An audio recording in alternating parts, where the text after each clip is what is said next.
കഥയാണ് പറയാൻ പോണേ. കഥയെന്ന് വെച്ചാൽ ഡോറയുടെയും ബുദ്ധിയുടെ കഥയല്ലാത്ത ഒരു പ്രവാച കഥ.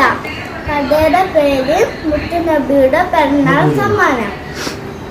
ഒരു ദിവസം മുത്തുനബി പള്ളിയിലേക്ക് പോകുമ്പോ കുറെ കുട്ടികൾ പുത്തുനിർപ്പിട്ട്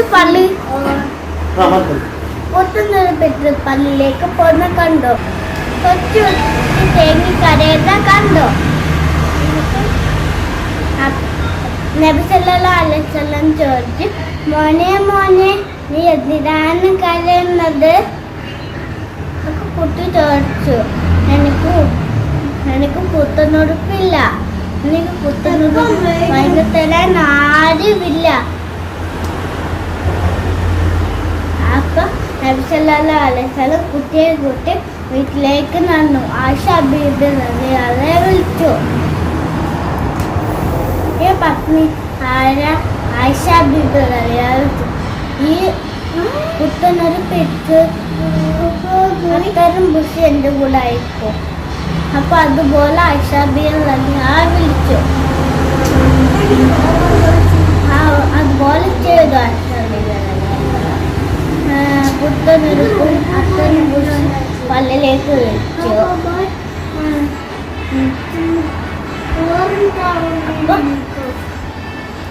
എല്ലാരും പോകുന്ന വഴിയിൽ ആ കുട്ടി മുത്തുനബിയെ ചോദിച്ചു, നബിയെ എനിക്ക് ഉപ്പയില്ല, ആ മെമ്പർമേ ഉണ്ടാവും. എല്ലാരും ഉപ്പയുടെ കൂടെ വരുമ്പോ ഉപ്പ കൂടെ വരുമ്പോ ഞാൻ എന്ത് പറയും? അപ്പൊ പറഞ്ഞു, ആ മെമ്പർമേ ഉണ്ടോ? ആ മെമ്പർമേയാണ് എൻ്റെ ഉപ്പാന്ന് പറഞ്ഞ് കുട്ടി തുള്ളിച്ചാടി.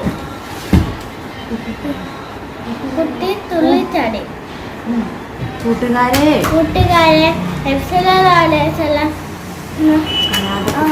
അനാഥക്കുഞ്ഞിന്റെ അടുത്ത് കാരണം നമുക്കൊരു പേര് വയ്ക്കണം. അനാഥക്കുഞ്ഞിന്റെ അടുത്ത് കാണിക്കുന്നത് പഠിപ്പിച്ച നബി സല്ലല്ലാഹു അലൈഹി വസല്ലമിനെ നമുക്ക് മാന്ത്രിക അല്ലാഹു അതിന് തൗഫീഖ് നൽകട്ടെ. ആമീൻ. അസ്സലാമു അലൈക്കും.